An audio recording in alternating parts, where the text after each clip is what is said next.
going to get started. Thanks everybody for coming. We are really very fortunate. This is a program sponsored by the One Book program that I know some of you maybe have attended previous programs. It's a really wonderful program this semester. People reading the things they carry, and we had a panel of veterans, Dr. Sprague, moderating, and we've had a number of other programs. We're looking forward to Tim O'Brien, first Skype. By Skype, yeah. The author will be here by Skype. Right here. Unless anybody wants to come up with 14,000. It may be a hologram, but in any case, that'll be really interesting. So those of you who've been reading the book, start thinking about questions to ask him, because I think it'll be a really interesting dialogue. But today, we're very fortunate to have Hui Nugent, who is a student here at BCC, also on the Board of Trustees, a student member of the Board of Trustees. He's also a tutor, works for me at the Tutoring Center, and a wonderful student, but he also is someone who's very conversant with what's going on in Vietnam today. Our idea was that, if you read the book and maybe you've studied some history, you have a sense of Vietnam back in the 60s. Well, lots has changed over those years, and we thought it would be really interesting and important to get an insight as to what is going on in Vietnam today, and we have someone who is really knowledgeable.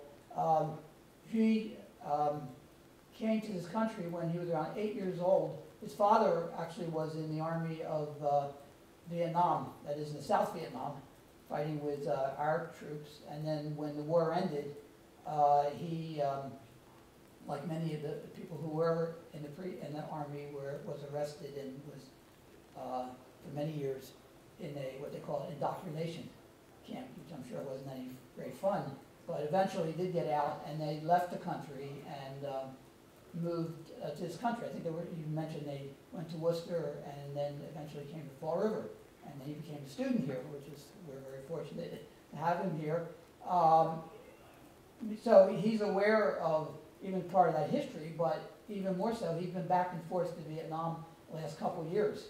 And so he has a lot to tell us about what Vietnam looks like today.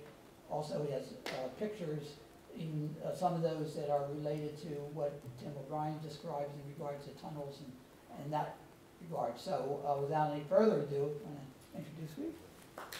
Thank you, Dr. Weisberg. Thank you.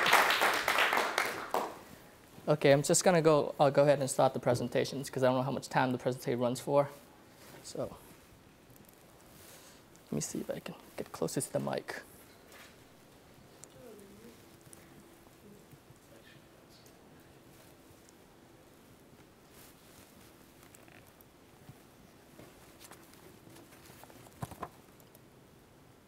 We've heard quite a few things about Vietnam, mainly the Vietnam War, but to get a full picture of what had happened, I think it's best to start with the history, a brief history. I'll be skimming through the actual history, and I hope it will be enough to help you understand more about Vietnam. According to many historians, the true beginning for Vietnam started in 221 BC, when the first Vietnamese appear in history as one of the many scattered people living in what is now South China and northern Vietnam. In 111 BC, Chinese army conquered Vietnam and absorbed it into the growing Han Dynasty. Chinese emperor rulers attempted to integrate Vietnam politically and culturally into the Han Empire by replacing Chinese administrators to local landed nobility of the Vietnamese. Chinese art, agriculture, and music began to impact the Vietnam's culture. You can see that next slide. Of course, when you have a foreign ruler, there's always resistance. This is exactly what happened between Vietnam and Chinese. The most famous early revolt took place in AD 39 when the two widows of the local aristocrat, the Trung sister, led an uprising revolt.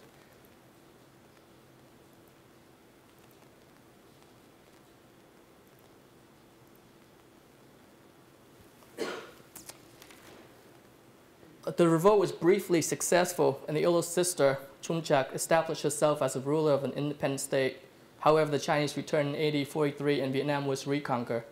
The Chinese ruled Vietnam for roughly another 1,000 years. And these are artifacts that's found today of the related sisters.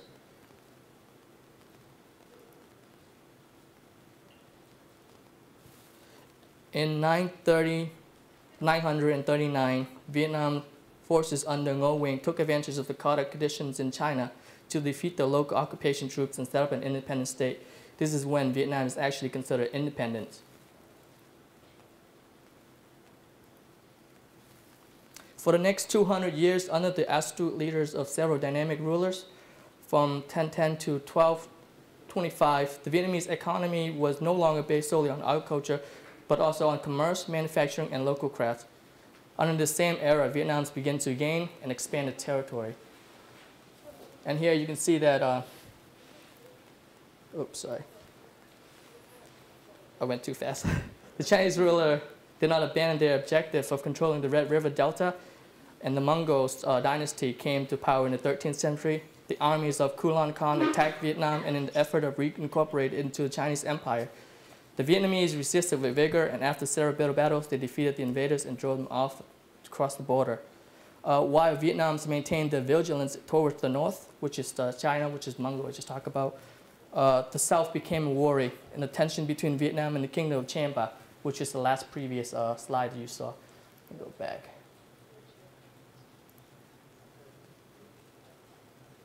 This is the top portion of in the orange is Vietnam, and the bottom is the South Kingdom of Champa.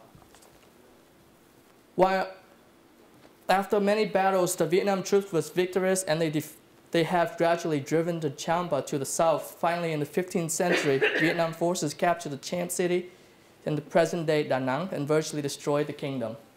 While enjoying their victory in the south, the border of the north again were attacked by the returning Chinese army. The Chinese were successful and controlled over Vietnam for another 2 decades. 2 decades after, a rebel leader, Lê Lợi, defeated the Chinese army. These are Champa's architects.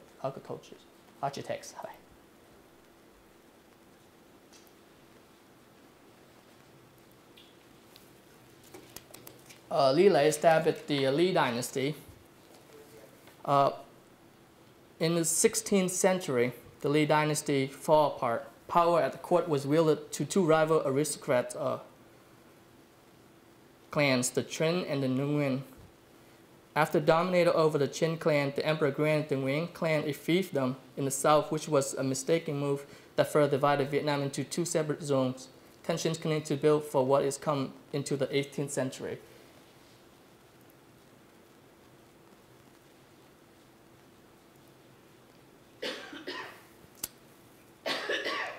A look into the 18th century can be viewed as follows. The Lý dynasty lost most of its power to its feudal lords, whose main concern is to grab more land and power. The feudal lords do not care for its people. The people became furious, and under the leadership of Tay Seng brothers, they revolted. And this is the rebellion. It started in the midsection. And this is a stamp that was created in Vietnam. And it shows us that the Vietnamese really like these kind of rebellious stuff. And you can tell that's the leader of the Tay Seng, and he is actually considered in this stamp as a king. So, the following Lý dynasty at this point was unable to maintain its power and could not do anything against the revolt. This gives the rise to the Nguyen clan under Nguyen Huệ, who begins to sort the situation by uniting all feudal lords under his control and establish the Nguyen dynasty.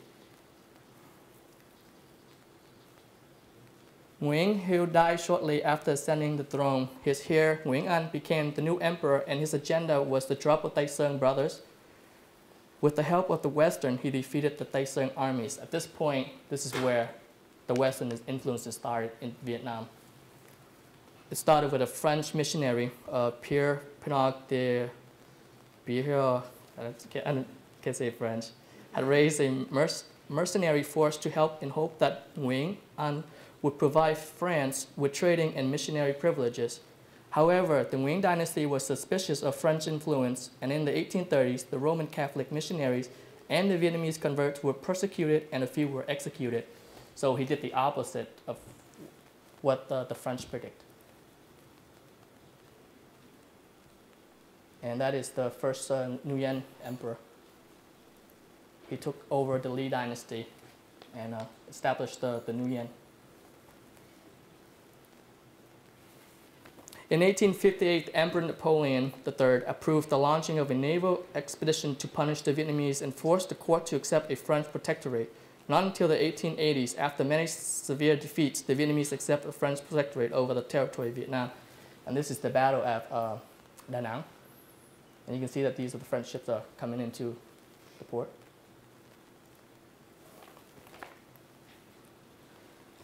The impositions of French colonial rule had met with little organized resistance until the 1920s. By the early 1920s, nationalist parties began to demand reform and independence, and in the 1930s, the revolutionary Ho Chi Minh formed an Indo-Chinese Communist Party. However, these groups have been shown no strong movements. Until World War II started in 1939, and in 1940, Japan demanded and received the right to place Vietnam under military occupations, restricting the local French administration to figurehead authority. Seizing the opportunity, the communist group began to organize the army, which is the Viet Minh, and prepared to launch an uprising at the end of World War II's end. This is actually a picture I taken recently at the airport, and you can tell that there has been a connection between Vietnam and Japan through this pictures. This is actually saying that the airport was helped built by the Japanese. And it relates back to the 1940s when the Japanese came in and took control.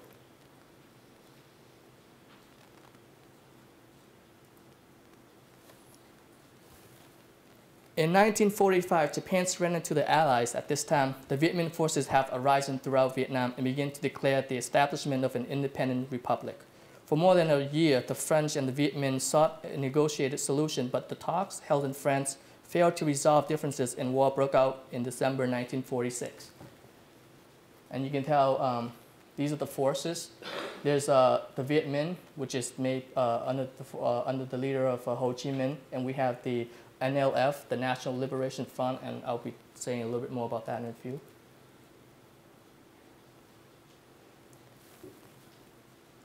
Fighting on and off, the Viet Minh forces lacked the strength to defeat the French head-on. Therefore, they avoid fighting in conventional style and generally restrict their activities to guerrilla warfare. And that's why you see a lot of guerrilla warfare, because they don't have the strength to fight. Throughout the meta battles, the French could strike out at any target, but it fails to divert the Viet Minh offensively or seriously damage its logistical network. And that was one of the reasons why they cannot move their forces away from the safe zone, because wherever they go, their supplies will be attacked. And the farther the forces are away from the safe zone, it's the dangerous it gets. So they could overtake any single territory, but they cannot expand further because of that same situation, because their supplies is limited. In 1954, and this is the Battle of Dien Bien Phu. Now this is the present place. That's what it looks like right now. It has a monument built right on top of the mountain. It has one of the most difficult battles for the French. In 1954, the Viet Minh launched an attack against the French fortified base at Dien Bien Phu. After months of siege and heavy casualties, the Viet Minh overran the fortress in a decisive battle. As a consequence, the French government could no longer resist pressure from a war-weary populace at home, and in June 1954 agreed to negotiate to end the war. They called the Geneva Conference, and in Indochina begins, attended by the US, Britain, China, the Soviet Union, France, Vietnam, represented by Viet Minh and Bao Dai, which is the next emperor in the Nguyen dynasty, Cambodia and Laos, all meeting to negotiate a solution for Southeast Asia. The Geneva Accords divide Vietnam in half at the 17th parallel, with Ho Chi Minh Communists succeeded the north, while Bao Dai's regime is granted the south. This keeps the country at peace. The court included an election to be held in all of Vietnam within 2 years to reunite the country. The US opposes the unifying election, fearing a likely victory by Ho Chi Minh. This would not be good for the US, who is feared that the Communist Party would win, and that would take over Indochina, Cambodia, Laos, and other countries in the southeast. which is the domino effect that they talked about in history, where if one piece falls, the other falls, so they cannot have Vietnam fall into communist hand.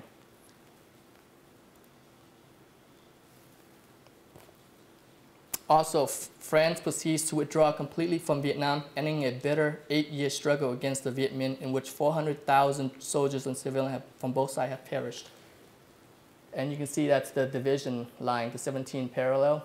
The south, Saigon, belongs to the Nguyen dynasty, and the top goes to the leader Ho Chi Minh.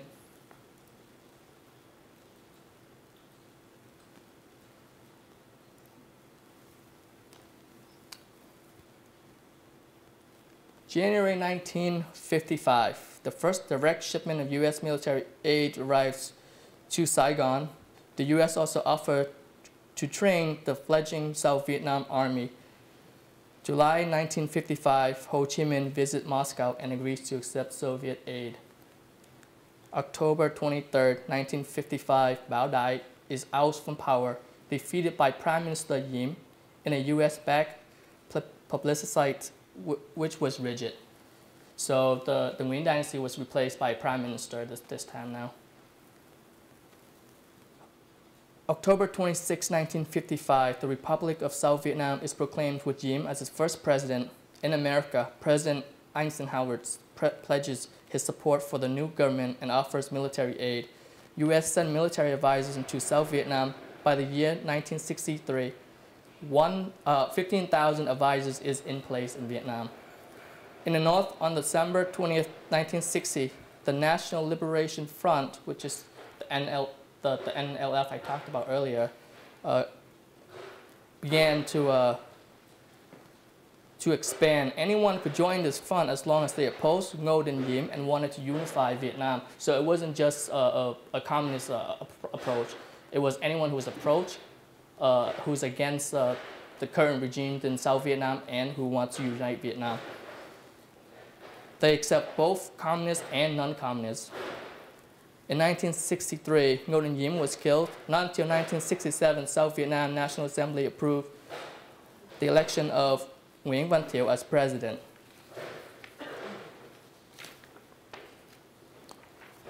The North and the South are in constant conflict at this point. However, what really started the fight was the U.S. involvement in 1964, and that's the Tonkin Resolution.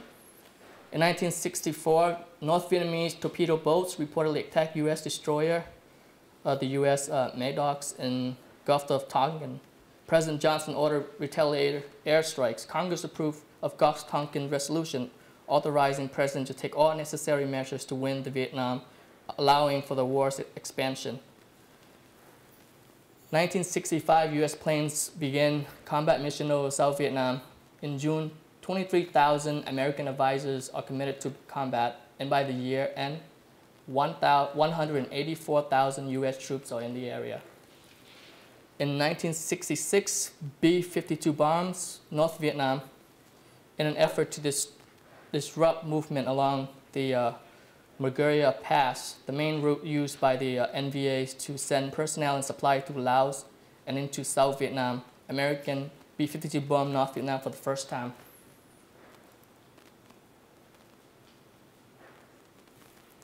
I want to say something else to that fact is because I'll show it later in one of my slides, is the fact that this war does not just involve Vietnam, but it actually attacks the border of Laos and Cambodia, which are the two neighbors countries.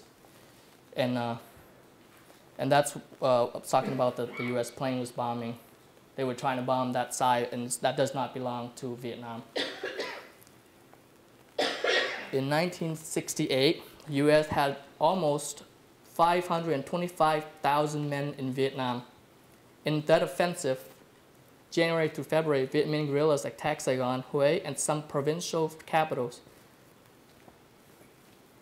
President Johnson orders halt to U.S. bombardment of North Vietnam, Saigon, and the NLF joined U.S. in Paris for a peace talk. This is the actual, the first picture is actually all the battles that took place, and these shows you the route they came down. The major cities are in the red stars. And the second one is the Ho Chi Minh Trail, which is the supply trails that they used to bring all of these troops that they had into all these cities. guns and machines, trucks, and all of that, and even the human people. And I'll show you how they did that in a few slides afterward. But as you can see, that they take so many different routes, and some of them does bypass Cambodia and Laos. This is Hue City during the third offensive, and I now have a video. Hopefully you guys understand more about this battle here, of what really happened.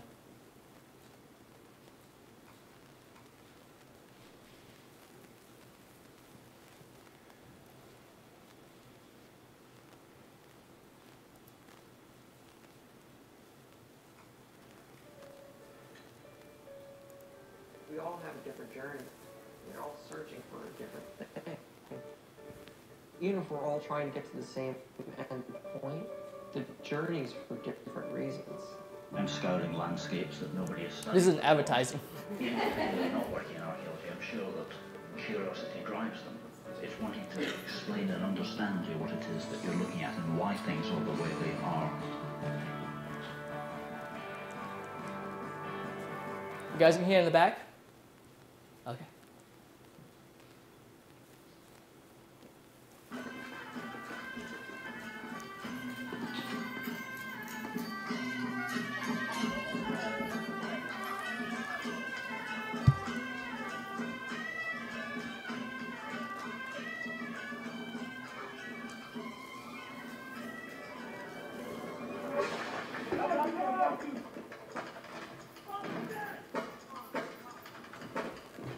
It was shocking, but Let me pause it so it loads, so that way we don't have to. because here suddenly is a coordinated attack against every provincial capital in Vietnam.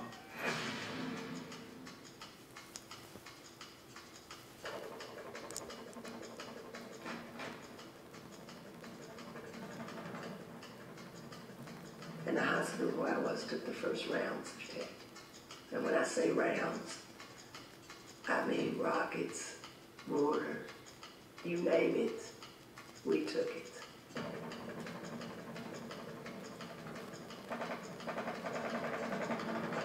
Now 126 cities get attacked. All these places getting hit at exactly the same time. You could hear it. It was like a wave of going from the land to the sea.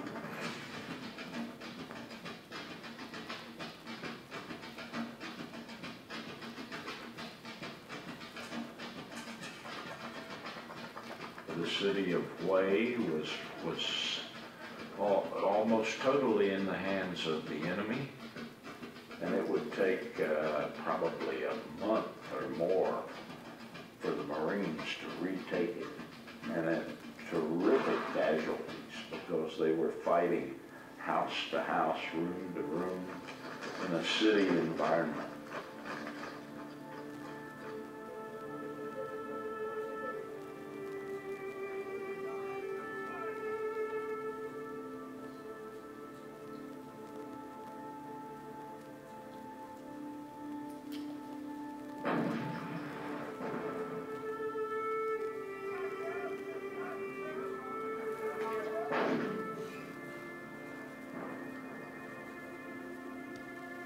Urban warfare is really brutal, really vicious, and very costly in terms of casualties. Some people think, oh, it was the Tet Offensive, and then after that it stopped. That year, 1968, more than 15,000 Americans were killed. 15,000 in 1 year, for goodness sakes.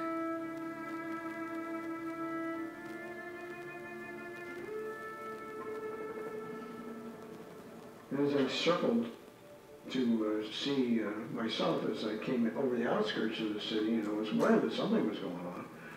Something big was happening. Because of people in the streets who had been killed. Vehicles had pulled off into sides of the roads into like ditches, and people were barricaded on the roofs of the houses. I was able to see the assault onto the American Sea by helicopters from a distance. You had the spectacle of the Viet Cong commandos penetrating Saigon and into the American embassy grounds, the very belly of the beast in their view, and they were there.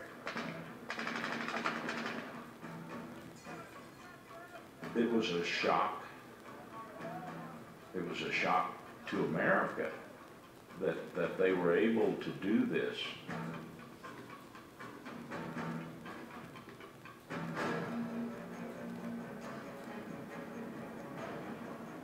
And there are those who say, well, but we won Tet.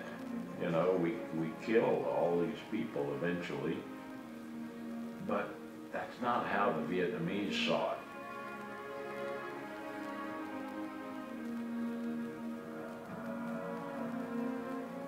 It sensitized the American public to the fact this war was not necessarily going the way that the commanders and the politicians said it was going.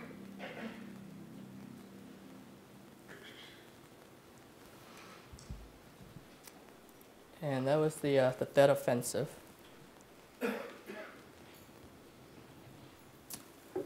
And it brings it up to the peace treaty, the peace talk, because at this point, the president does not want to get involved. 1968, massive anti-war demonstration, U.S. protests against the support of the war. President Nixon announced Vietnam peace offer May 14 the same year. Begins troop withdrawal in June. In 1970, one doctor, Dr. Henry Kissinger and Lee Duc-tho begins secret talks of a peace treaty. In the same years, the number of U.S. troops falls to 280,000. It was initially 525,000, so you see they dropped by half already. In 1972, President Nixon cuts troops level to 70,000. Secret peace talks revealed, but in order to pressure the North Vietnam, B-52 bombed Hanoi and Haiphong for the first time in an attempt to force Vietnam to make concessions in the ongoing peace talk. The Nixon administrations ordered heavy bombings of supply dumps and petroleum storage sites in and around Hanoi and Haiphong. The administration makes it clear to North Vietnam that no section of Vietnam is off limits to bombing raids. In 1973, peace talk, ceasefires it's called ceasefires, signed in Paris. A ceasefire agreement that, in words of Richard Nixon, bring peace with honor in Vietnam and Southeast Asia. Is signed in Paris by Henry Kissinger and Lee Duc-tho. The agreement is to go into effect on January 28. After the fact, these two were actually granted the Nobel Peace Prize, and Dr. Henry Kissinger accepted his portion, but Lee Duc-tho declined, saying that a true peace does not yet exist in Vietnam, so he didn't take his Nobel Prize. And in the same year, 1973, the last American troop leaves Vietnam.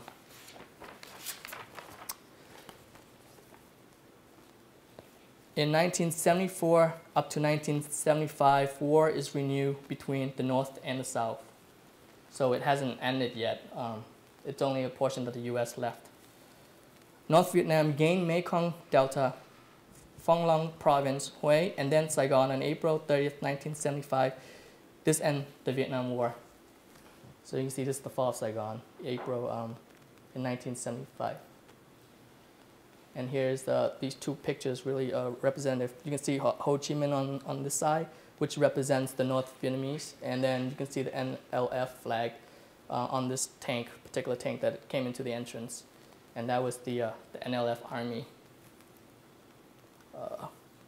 I can say one thing about that was my father said to me when I talked with him about the war, and he was one of the participator.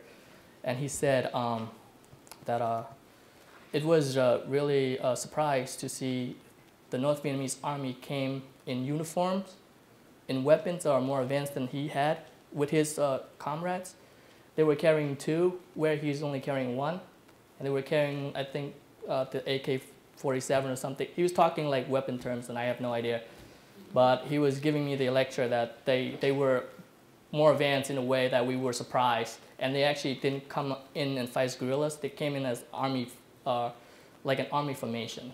So that was something really surprising the South. And I guess that also surprised the American at the same time. That all these were supported by the communists, which I think at the time was Soviet and China. So there's something I'll say. Okay, now since we have a little more understanding of the Vietnam War, we should now understand the condition of the men described by Tim O'Brien's book, and I'll be reading a paragraph from the book on page 9.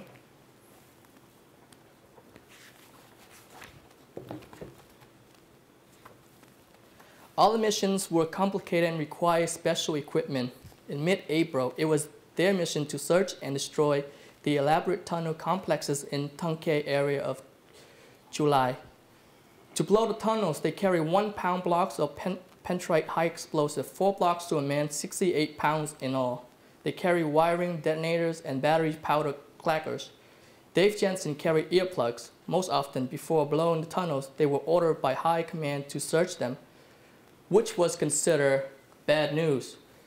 But by and large, they just shrugged and carried out orders. Because he was a big man, Henry Doblin was excused from the tunnel duty. The others would draw numbers. Before Lavender died, there were 17 men in the platoon, and whoever drew the number 17 would strip off his gear and crawl in headfirst with a flashlight and Lieutenant Cross .45 caliber pistol.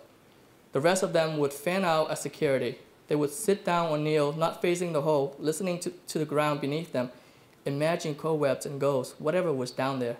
The tunnel was squeezing in, how the flashlight seemed impossible heavy in the hand, and how it was tunnel vision in the very strictest sense, compression in all ways, even time, and how you had to wiggle in, ass and elbows, a swell-up feeling, and how you would find yourself worrying about the odd things. Will your flashlight go dead? Do rats carry rabies? If you scream, how far would the sound carry? Would your buddies hear it? Would they have the courage to drag you out? In some respect, though not many, the waiting was worse than the tunnel itself. Imagination was a killer. And these are some of the things that's going on through the minds of the guys who searched the tunnels. And at the same time, we can have some of the questions is, what will they encounter? What is down there? Would you be scared? And that's one of the situations related to what we just read. If you go down that kind of tunnel, and that's what you will see. This is actually not a tunnel, but this is a trap. These are traps before the tunnels. So you could fall into one of these traps and you could be dead before you even get to the tunnel. And the search and destroy was really scary. It was one of my early trips back to Vietnam. My cousin, who works as a tour guide and a driver, asked me if I want to do tours with him. Of course, I was bored, so I said yes.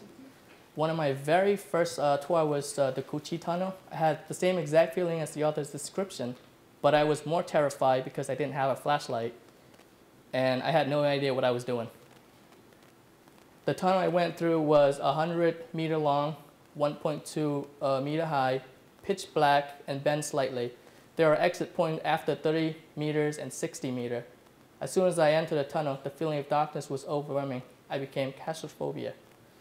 And they give you the 30 and the 60 so that if you made certain points, you really are afraid, you jumped out, you cannot go long. I think I made 60. I could not go the whole 100. And I think I will mention that later, that the tunnels in Cu Chi, they actually expanded to 2 times the actual size.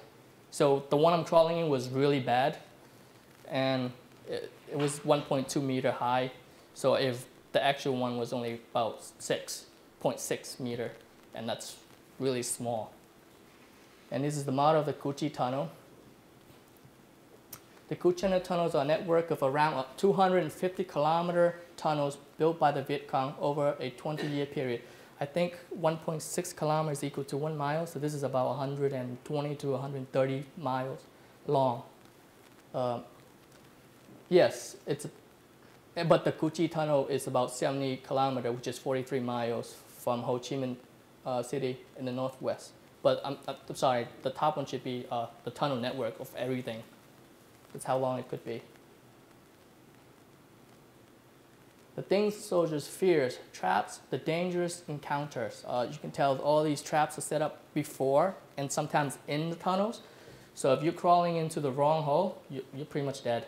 Or even before you even get to the hole, you're actually dead. And this is actually what it would look like with the grasses on top, so you cannot see it at all. And imagine if you stepped in one of these. The entrance, can you see it? Of course, right there. So you can imagine how big the hole was and how small it actually was. For tourists, the Cu Chi Tunnel is made 2 times larger than the original size. You had to be a size 32 waist or smaller to fit in the tunnel. So I'm assuming you must be 20-something to be in the actual tunnel, because this is actually 2 times the size. And that's how small they actually can be. So imagine if you were one of those guys that had to crawl down that tunnel. Now you see the fear of the book, the description of what the author is saying. All right, this is what you might find inside the tunnel once you went down the entrance. There's people working in there. There's bombs that were dropped by the airplanes that did not explode. They would take those into the tunnels and cut them out, get the powders from the bombs, and use that as weapons to attack. So they're kind of recycling. And this is very dangerous. I don't know how it works, but if you cut the wrong part, it could go boom. So it's very dangerous. I don't know how they can do it. And these are actually all the bomb types on the bottom panels that you could find. And these are actually photos were at the Cu Chi Tunnel on this place, so you could see what it was like. And this is just another model of what it would look like. It would be underneath a house that you wouldn't even know exists. And yeah, they'll be working underneath there. So you could be crawling into one of these and hit a whole unit. That's why they're actually carrying a .45 pistol, just in case something like this happen. So you can defend themselves. All right, now let's change the scenery a little bit. This is the map of Vietnam today. In the past few years, I have traveled almost 75% of the country with my cousins. And these are the places that I went through, and I'll be highlighting them for you to see.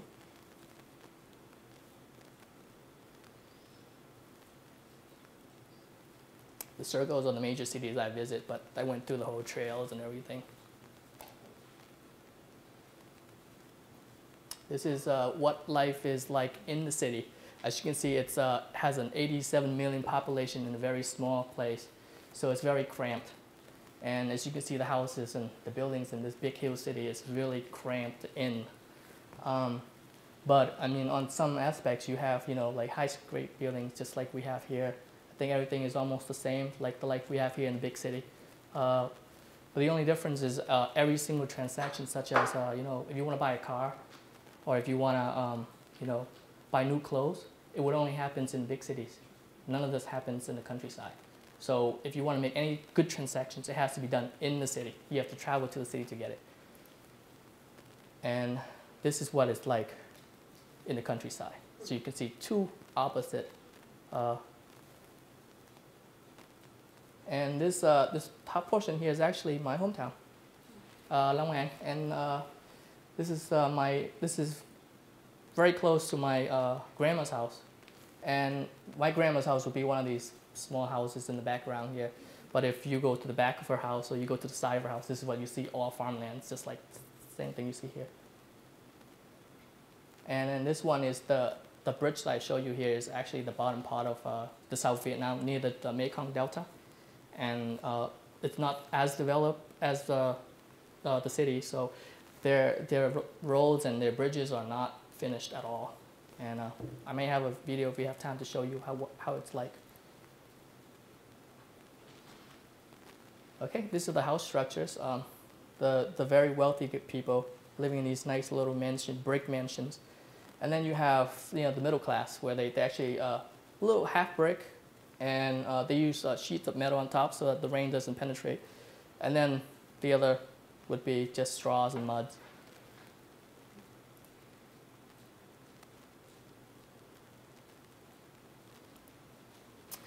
The General Council approved Vietnam's secession package on November 7, 2006. Vietnam became the World Trade Organization's 150th member on January 15, 2007.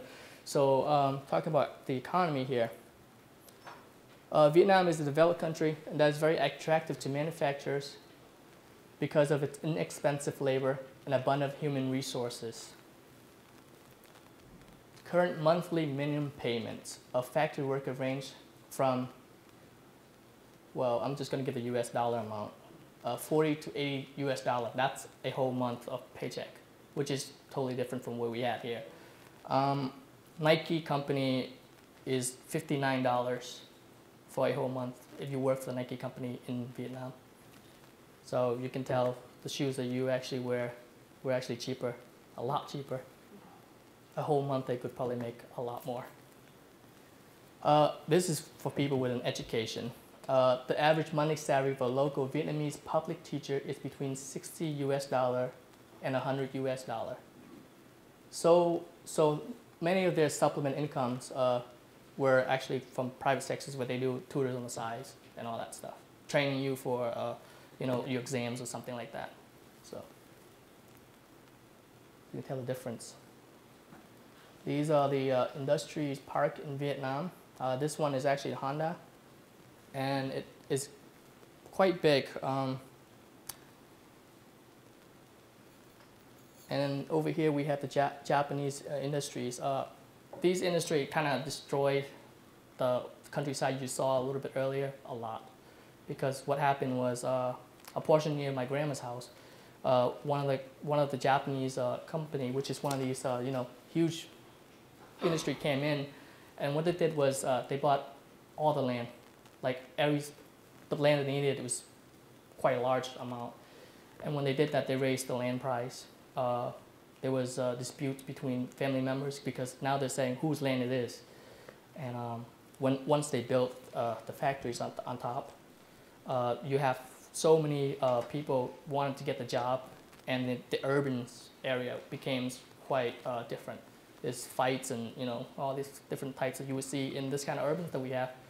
So it was quite a shock. And what happened with that was when they moved in near my grandma's place, they said that they would pay their social to this social values back to Vietnam by building the roads and all that stuff, but really, they just didn't do that.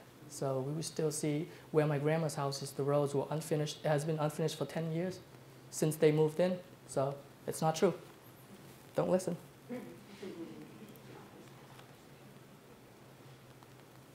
And here's my souvenir. If you really look at these pictures, you would see that on top of every single Vietnamese people, one of the hats that they wear, and it's this hat, and it's made out of leaf. It's very cheap, very durable. The shape is different, it's unique, because when you work on a farmland, winds blow, it does not make your head, hot or swell up or everything, because the wind is actually circling here, so it gives you a more of, the cool feeling. And yeah, you can check this out. It's very cheap, but it cost me a lot of money because I bought it at a tourist place. There you go, President. And you can tell they put it into almost every single lifestyle you can think of. Working on the farm, going to market to buy and sell, or even as part of the casual wear that they wear. And this is traditions. So.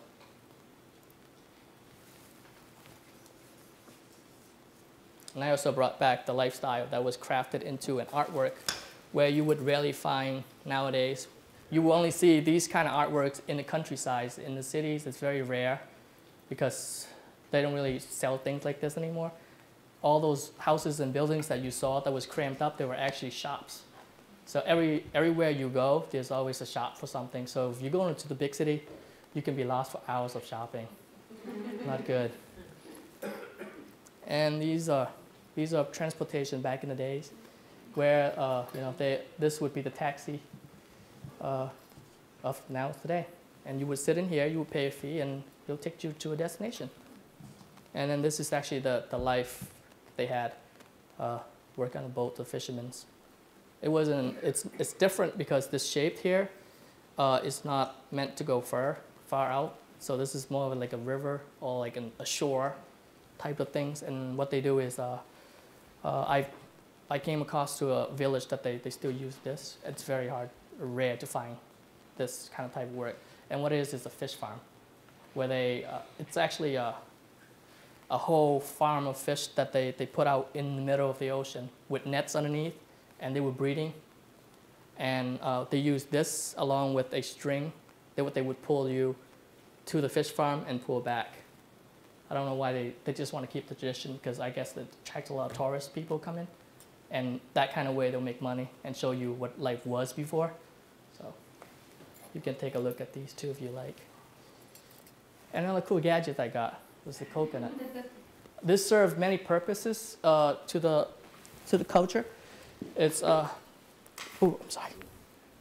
Sorry, Mr. President. Oh, you, Mr. President.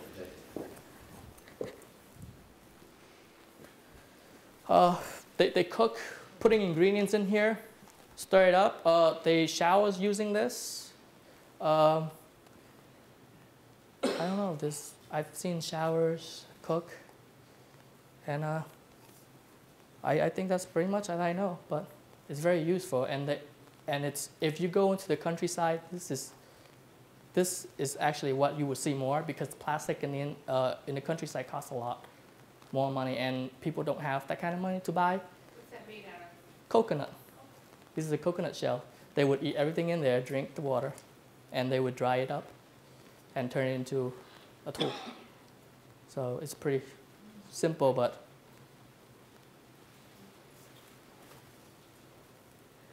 and these are the pictures that would correspond to those lifestyles that I just passed out. And that's it. Now I have a video, I think if we have time. Yeah. Okay. Oh, yes, yes. So you want to see a little short clips of what the rolls would look like, or? Yeah. Yes? Okay. Now the audience says it, okay?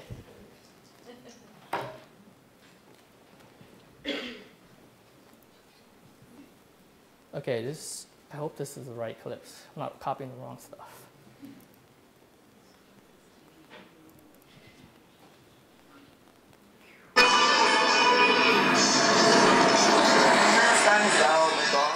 Sorry, that's my cousin singing. You can see it's very undeveloped. The roads on the sides are actually put up by, sometimes they use stones so that the sand would not fall into the road, and it's very dangerous because Vietnam has two seasons, hot or rain. And when it's rain, it rains a lot. So sometimes when you're driving this kind of road, the whole entire cliff slide right in front of you. And that's what happened to one of my up the mountains, and we were stuck up there for about, I think, 8 hours, almost to an overnight. So it was not a good thing. And you can see this is actually the new roads that they made, and the people that built this road are actually the people that were drafted into the army at the age of 18. And they were told they were going to build roads in this section for so many years. And how I knew about this was when I got stuck in my 8-hour long in one of those places. We came and talked to a few of them, and they really like what we give them, cigarettes, or if you have food, beer, drinks, anything. They love those kind of stuff. They come up to you and they ask you, you have any food for us? Because they've been up there building, that's all they do. And it's not fun. And you can see it's very dangerous in these trips, and if you make it up to the north near like Sapa, or you go down like near the Lac, it's all mountains. So take cautious. You see the left side of you, it's just steep. You go right down there, you're gone.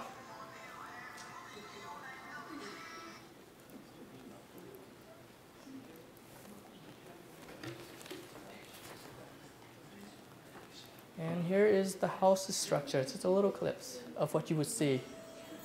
These are the houses that I showed earlier. These are actually the middle class people, so they're a lot better than between.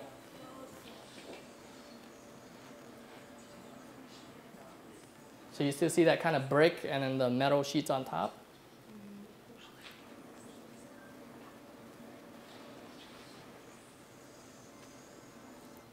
And we just went through a market. That was a gathering.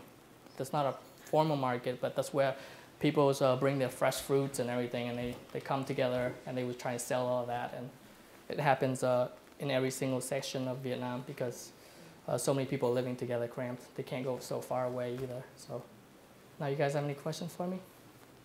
Sure. You mentioned that you went traveling with your cousins to Right. Vietnam. I'm just curious, did your father ever go back? My father went back, I think, 3 times now. He just made his last 3rd trip last year. He's having medical conditions, so it's very hard for him to go. But what he does is he doesn't like to go in Vietnam. I don't know why. He goes to Vietnam, but then he takes a trip to China, Cambodia, and Laos. So he's exploring all the countries. Yes, and he came back, but his condition now, I don't think he can leave anymore. No problem. You can, sorry. Are younger people, like in their teens and 20s, are they aware of the Vietnam War and its effects on the country? Are younger people as aware? Because I found with the things they carry that a lot of students who are 18, 19 really don't know very much about the Vietnam War. Are you relating to the kids that grew up here, or the kids in? That grew up in Vietnam. Their history are not taught to them until I think their college years and stuff. And most of them dropped out, to be honest. People in the countryside, the drop rate is pretty high because you don't have money to go to school. You can't continue education. So with my cousin, they have no idea of any historical events, except for a few of my, a little wealthier, where they actually finishing their college right now. But their mind is different from the way we would see it. Because remember, I'm showing you the clips of the earlier history where you can see that the rebellions and everything, their cultures, the Vietnam cultures actually enhance on those kind of things. So when they teach their children and their kids, they show how heroic it was to rebel. So to them, it's a heroic thing, and they should do that kind of things, So yeah. I have a very dear friend who spends 6 months a year in Vietnam. He teaches in Saigon. That's correct. And his experience is that the people there love Americans. Those words that the women love Americans. Yeah. And he's described it as one of the most capitalist of countries now. That there seems to be like an agreement that people will stay out of the politics, particularly in China.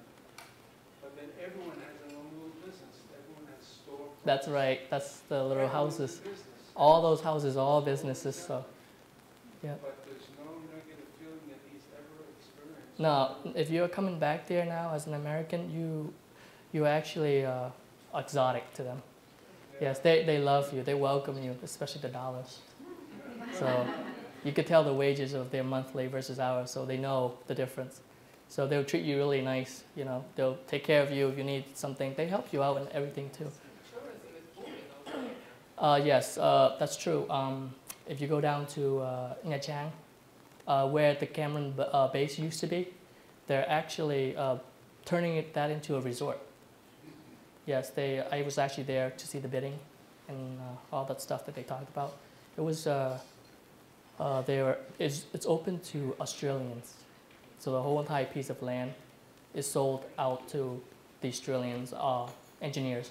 So they're going to be turning that into a nice little resort. So Nha Trang is going to be, I don't know, because Nha Trang right now is actually one of the top resort places, with the nicest beach and everything. I think one of the American pageants models was actually held in Vietnam one time. and they held it in Nha Trang, or some sort of modeling shows. That was pretty out there. And I think the city is going to be attacked by the new Cam Ranh city. It's coming up right now. Would you ever consider going back for good?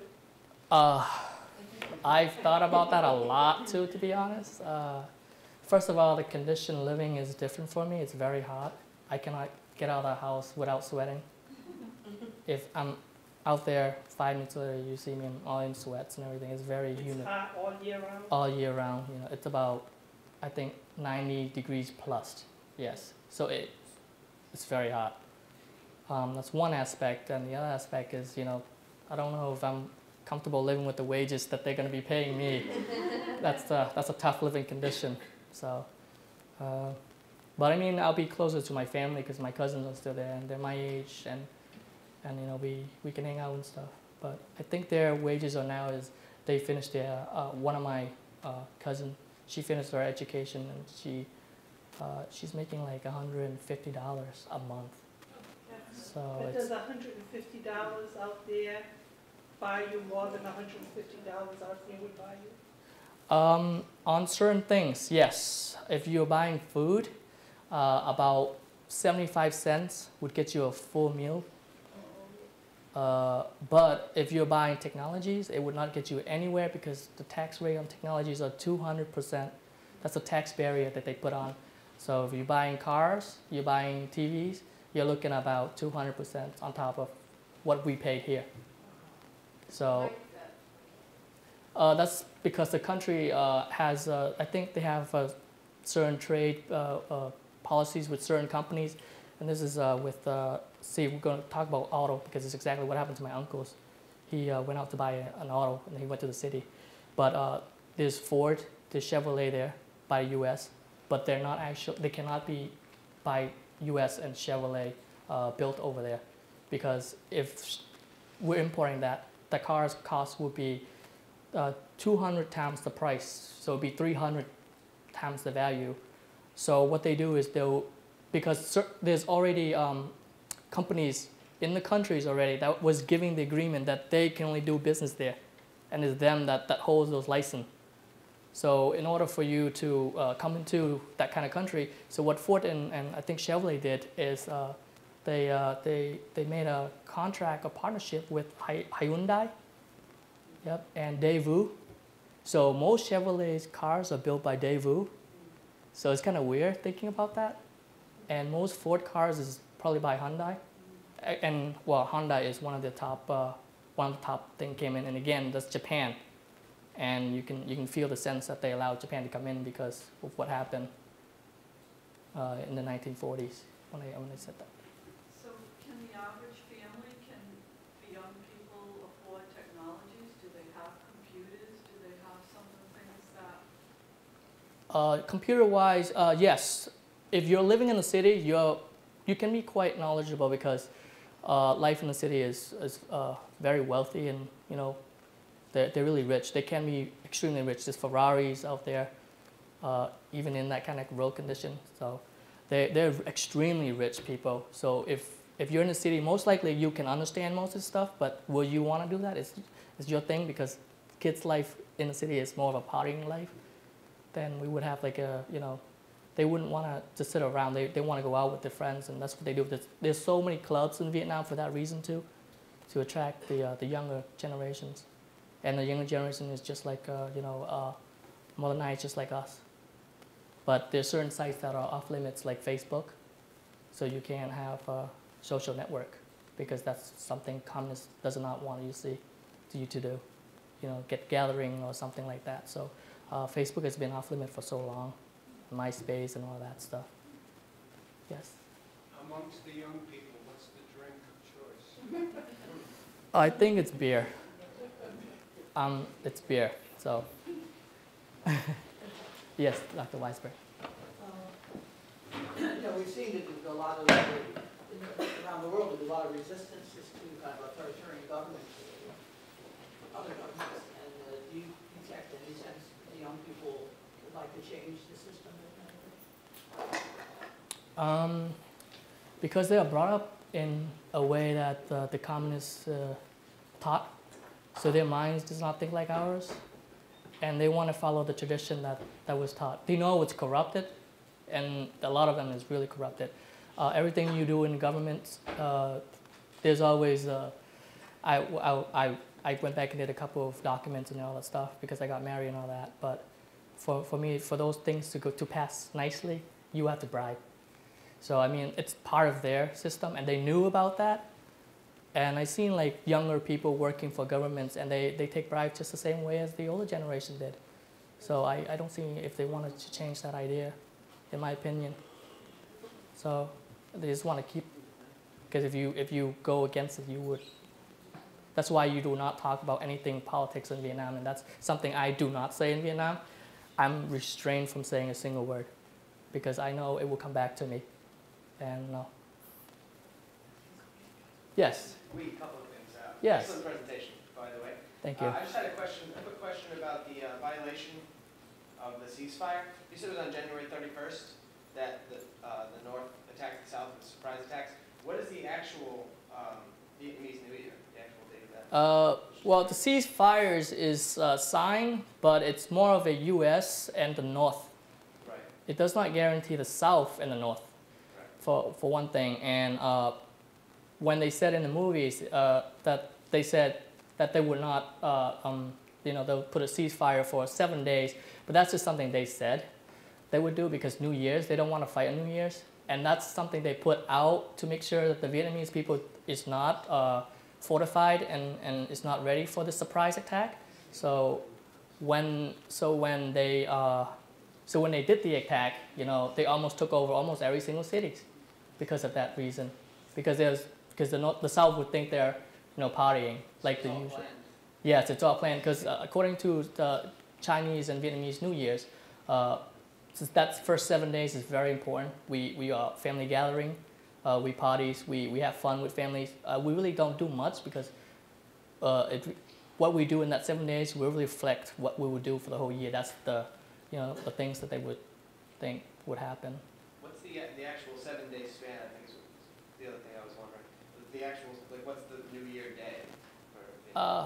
This is the 31st when they attacked, so that must have been in the 7 day ceasefire, but I was just curious. I think they attacked it on the night of New Year. So I think it was started. Well, they had this in plan for years, and this is something that my father said too, because he's actually an interrogator officer, and it's his missions to interrogate and get information. So they knew about this already, and in one of the articles that I read, and it said that the U.S. had known that this attack was going to happen 10 days prior to the actual date, but they didn't do anything about it because they think this could not happen. How could they bring this much supplies, this much men, and this, where? So, and that's where the Gucci Tunnel was very important because you see the network that they did. That's just one aspect of how they did it. There's so many other ways where I show you the map where through the borders and all that. So I'm sorry, lost track again with the question. That was it. I was wondering where the 7 day span was. I was wondering how early in the ceasefire they violated the ceasefire. You know what I mean? Yeah, well, right away. I think more of the ceasefire was more of a, like I said, the U.S. and North Vietnamese, where they said they would not attack Well, actually, the ceasefire was actually that happened. That happened after that, because that's when U.S. troop wants to withdraw, and they do not want to see war. That's why they put a ceasefire so they can withdraw. But that does not mean the North and the South stops. You see what I'm saying? So I'm pretty sure that the ceasefire happened after. That was one of the things that the doctor and Mr. Đức did afterward, after that third. But in third, they said it too. They said we're not going to attack you for 7 days. That's what they said. And actually what started the attack was actually a poem read by Ho Chi Minh himself. It was the signal. But he was already dead. He was dead in, he's dead in 1969, which is a year after. But his poem was actually the signal to start the fight. So this was pretty interesting. Yep. Yep. What is it like you to read Tim O'Brien's book, Giving Your Affection to the Country? Actually, when I first went around the countries, to be honest, I don't know too much about the Vietnam War either. I didn't really get an understanding of what, like, how or why. All I know is some U.S. involvement, and I'm here in the U.S. That's my theory. So when I first did my tours and stuff, that's when it started to shock me. One of my tour to Nha Trang, and I met a veteran there, and he was very awesome because he's actually part of the South Army, and he can't come to the U.S. because they denied his document, right? So now he can't do anything in Vietnam except farm, trying to farm. But he said, you know, you can't compete against industries. So his crops was no good. So he ended up becoming a tour guide. He's very excellent in English, and that was my tour guide. That was the guy that sat on the little thing that drive me around, and I talked with him a lot, and I gained so much knowledge from him, and it makes me learn more and more and more. His stories, he's like, so here I am. This is what happened to me after the war. I'm just a cat driver of this small little bike. So, and he's very old too, and I felt so bad. And I think that's what he wanted me to feel at the same time. But yes, he's very nice because he took me all around. I was able to visit Nha Trang the way that, that he would want to show me instead of the way I want to say, because you don't know what you want to see, and you might be loosened to certain areas. So I actually saw the whole thing. It was pretty nice. Do you have any idea why he was not allowed to come into the United States? He was on the right side. Yes, he did tell me why. Because according to the interview, they would check your history if you went to jail, and he didn't went to jail. So there was something wrong. So he was denied because there was some suspicious to his document. So that's why he could not go anywhere. But I don't know why he didn't go to jail. He just didn't talk about that, I think. You guys have any more questions? Sure. As China is expanding militarily and economically down to Southeast Asia, what is the average citizen's sentiment towards China right now in Vietnam? Okay. As far as the people, well, we've seen. I've told you history that China has ruled Vietnam for 1,000 years and tried to incorporate them into their cultures, but it didn't happen. There's always, the Vietnamese is very rebellious. So the same thing now. They really don't want any involvement with the Chinese expanding into their territory, and there's been fight over the 2 islands. That they were fighting over. That was recently in the news and all that stuff. And but as far as the government, though, the government is really appreciative of China. They were actually partnerships, and I think they imported the most of the Southeast Asia countries from China. So you can tell that Vietnam buys a lot from China. Yeah. Anyway, thank you very much. Thank you, guys. It's a pleasure.